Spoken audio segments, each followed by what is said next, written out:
जी भी जुड़ चुके हैं। वसीम जी, वेरी गुड मॉर्निंग।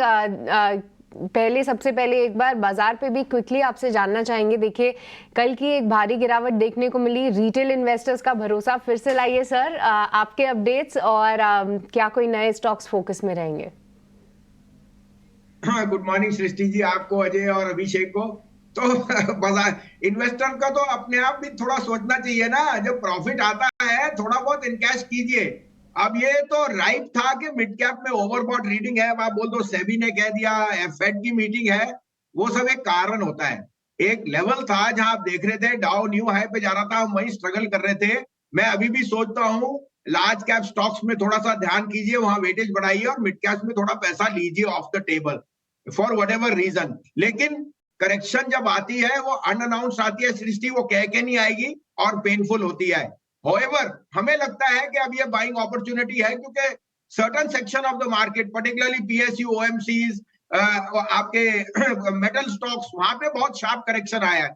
तो वहां आपको अपना you must use this fall, क्योंकि जब मार्केट घटती है इस तरह से फिर आपको लेने में बड़ी मुश्किल होती है, और दूसरे चैनल तो पहले ही 1000 पॉइंट का डिस्काउंट लेके चलते हैं। Correction is part and course of this bull market. अब आपको देखना है आपको पैसे कहां लगाने हैं जहां से पैसे बने, क्योंकि फिर आप बोलते हो फॉल आएगा तो हम खरीदेंगे, जब फॉल आता है फिर आप बोलते हो ब्लड ऑन द स्ट्रीट है लेकिन मुझे भी ब्लड प्रेशर है। ब्लड प्रेशर मत कीजिए, लेने की चेष्टा कीजिए। कल भी आपको कहा था ओएनजीसी, कॉनकॉर, वो दोनों मेरे टॉप पिक्स हैं। आज के लिए अभी 3 पिक्स हैं, और मैं कहूंगा यहाँ पे अपने कैश का पोर्टफोलियो भी बढ़ाइए, लेकिन लार्ज कैप्स की तरफ ध्यान रखिए। एचडीएफसी बैंक मेरे हिसाब से आउट परफॉर्म होएगा अलॉन्ग विद प्राइवेट बैंक्स, तो वहां पे मेरे को ज्यादा बुलिश हूं। लेकिन आज मेरे लिए 3 स्टॉक्स हैं जो आपके लिए रेकमेंड कर रहा हूं, और उनमें आप मेरे हिसाब से रिस्क रिवॉर्ड बहुत फेवरेबल है। अब कौन से हैं वो 3 स्टॉक्स? आप कहें तो मैं बताऊं जी उनके। हाँ वसीम हेलो, साहब, बताइए कौन से हैं वो 3 स्टॉक्स? तो अजय जी देखिए, आईओसी आपको 135, 40, 30, 35 में बहुत कहा था, 195 पे पैसा ऑफ द टेबल भी लिया। अब 167, 170 में लेने की चेष्टा कीजिए। मेरे को लगता है ओएमसीज में correction was very much on the cards after such a sharp run up. लेकिन आईओसी का जो आप कंप्लीट बिजनेस देखोगे, इट इज अनडाउटेडली ये सबसे बढ़िया नंबर जो आएंगे वो आईओसी के आएंगे। इस साल में FY24 में 2.5 लाख करोड़ का प्रॉफिट आएगा एनर्जी कंपनीज में से, उसमें से lion share will come from ONGC and IOC. ONGC मैं पहले भी दे चुका हूं, 260 का स्टॉप लॉस है सृष्टि जी, 285 का टारगेट। आईओसी 66-68 में लीजिए, सिर्फ 162 का स्टॉप लॉस रखिए, 185 का टारगेट आपको अगले हफ्ते मिल जाना चाहिए, शायद उससे पहले। दूसरा मेरे लिए पिक है अडानी एंटरप्राइज। क्वाइटली अडानी का market share almost double triple हो गया है, और Adani enterprise as a holding company, whether coal सब कुछ मिला के एज अ कंग्लोमरेट, मुझे लगता है अडानी में बहुत अच्छा एंट्री पॉइंट है।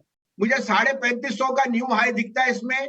और आपको और बता दूं, 3350 के ऊपर 2 दिन क्लोज हो गया तो यू विल बी सरप्राइज के 3800 भी आ सकता है। इसमें स्टॉप लॉस आप 3150 का रखिए, क्योंकि मार्केट वॉलीटाइल है।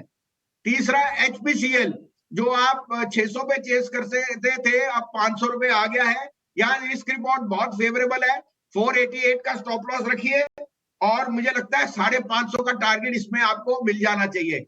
तो तीनों पीएसयूज हैं जो मेरे पोर्टफोलियो में मैं बोल रहा हूँ। ओएनजीसी मैंने कल भी आपको कहा था अलॉन्ग विद कॉनकॉर, और इंडिया बुल रियल एस्टेट और आरबीएल बैंक, इनमें आप अक्यूमुलेट कीजिए, ये शेयर आपको बहुत बढ़िया रिटर्न देके जाएंगे। ओके, बहुत बहुत शुक्रिया वसीम साहब इन सारे शेयर्स के लिए। चलिए आगे बढ़ते हैं और अपने पैनलिस्ट के साथ कुछ चार्ट्स के ऊपर बातचीत कर लेते हैं। टाटा मोटर्स में आज एक आउटपरफॉर्म से डाउनग्रेड किया है स्टॉक को, बाय से आउटपरफॉर्म, और ये कहते हुए कि साहब वॉल्यूम्स जो हैं थोड़ा सॉफ्ट हो सकते हैं, लेकिन ओवरऑल देखा जाए तो डिस्काउंट्स बढ़ गए हैं जगुआर में। निकुंज भी कह गए थे कि थोड़ा सा इसके अंदर नरमी आ सकती है। चार्ट चला हुआ है पिछले साल बहुत ज़बरदस्त। किरण जानी, ज़रा बताइए इसके चार्ट चेक करके टाटा मोटर्स के कि नीचे में कहाँ तक जा सकता है। सो टाटा मोटर्स जैसे हमने डिस्कस किया, डेली चार्ट के ऊपर असेंडिंग ट्रायंगल पैटर्न ब्रेकआउट हमें देखने को मिला है। मार्च सीरीज के अंदर रोलओवर भी काफी अच्छे हमें दिख रहे हैं अभी तो एज ऑफ नाउ, और मोमेंटम इंडिकेटर बुलिश जोन के अंदर है। तो कोई भी टिप आता है मेरे हिसाब से हमें लॉन्ग करना चाहिए 940 के आसपास, और एक एग्रेसिव स्टॉप लॉस इसमें हमें, क्योंकि ट्रेडिंग बैट है तो और 920 के नीचे का एक अग्रेसिव स्टॉप लॉस आप मेंटेन कीजिए। 940 तक के लेवल में हम बाई करके जाएंगे और जिस तरह का ओवरऑल चार्ट पैटर्न है 1000 तक के टारगेट आप एक्सपेक्ट कर सकते हो अप्रैल महीने। ये ड्रीमफोक्स एक रीसेंट आईपीओ है, 650 का भाव है। मयूरेश, आपने ध्यान दिया है इस पे? ये लाउंजेस के कारोबार में है। लोग बोल रहे हैं कि जिस हिसाब से नए एयरपोर्ट्स खुलते चले जा रहे हैं, लाउंज का कारोबार बढ़ेगा, इस जैसी कंपनियों को काफी फायदा मिल सकता है। 500 रुपए का भाव है अभी। हाँ जी, तो आई थिंक जो एक स्ट्रक्चरल टेलविंड है ये कंपनी के लिए, obviously will depend in terms of the infrastructure growth of definitely airport, number of airports that will keep on growing. तो जो हम पिछले कई वर्षों पहले जो 70-75 एयरपोर्ट्स के आसपास थे, we almost doubled, 145-148 operational airports हो गए हैं। और जैसे वित्त मंत्री ने कहा कि another 50 airports is on the annual. तो कहीं ना कहीं आई थिंक एक expansion of airport services along with that जो लाउंज सर्विसेज की एक्सेसिबिलिटी रहती है वो काफी सिग्निफिकेंट रहती है। बट नंबर शायद थोड़े फीके रहे थे पिछले 2 तिमाहियों से। तो एक्चुअली मैं देखना चाहूंगा कि ये तिमाही में नंबर्स कैसे आते हैं, is there some element of revival numbers में जो आ रहे हैं।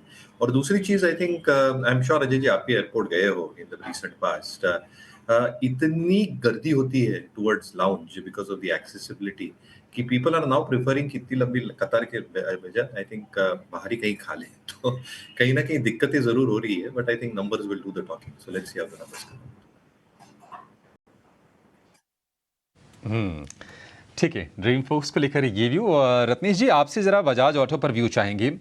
आज बायबैक की रिकॉर्ड डेट है इसकी, और हमने देखा है कि बायबैक से पहले जब ये बायबैक अनाउंस हुआ तो 43% के आसपास का प्रीमियम था, वो प्रीमियम घटते घटते 18-20% के आसपास हो गया। 8,000 रुपये का भाव बजाज ऑटो में किस तरह का स्ट्रक्चर आपको लग रहा है और क्या सलाह देंगे इस पर आप?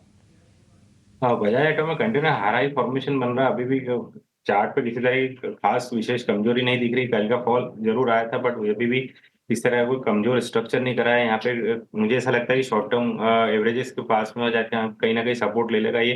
तो 7,900 से 7,850 ये जो कुछ लेवल दिखते हैं मुझे यहाँ पे कहीं ना कहीं इसको सपोर्ट ले लेना चाहिए। तो इससे कुछ विशेष घबराहट की बात नहीं होनी चाहिए। अगर नीचे मिलता है तो इसमें वापस खरीदारी की सलाह रहेगी।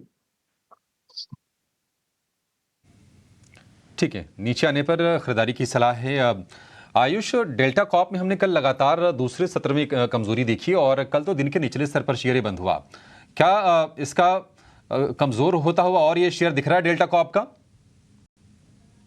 डेली चार्ट की बात करें तो इसने ट्रिपल टॉप फॉर्मेशन बनाया है और काफी टाइम से स्टॉक 151 से 160 की रेंज में मल्टीपल रेजिस्टेंस फेस कर रहा है। तो जब तक ये स्टॉक 160 के ऊपर निकल के ट्रेड नहीं करता, हमारा व्यू इसमें बुलिश नहीं है। लेकिन नीचे में मुझे लगता है स्टॉक तकरीबन 130 के आसपास हमें मिल सकता है, जो कि उसका एक्चुअली बाइंग जोन है जहाँ से हमेशा स्टॉक रिवर्सल दिखाता है। तो स्टॉक हमेशा एक रेंज है 130 से 160 का, जिसको रेंज में प्ले करना है 130 के आसपास बाई कीजिए और 157 158 के आसपास को सेल कर सकते हैं। जैसे 160 के ऊपर निकलेगा तो इसमें एक नई रैली की शुरुआत होगी जो स्टॉक को 175 तक के लेवल्स पे लेके जा सकती है। 160 के ऊपर नई रैली की शुरुआत होगी, लेकिन गिरावट पर खरीदारी करने वाला ये शेयर है डेल्टा कॉप का।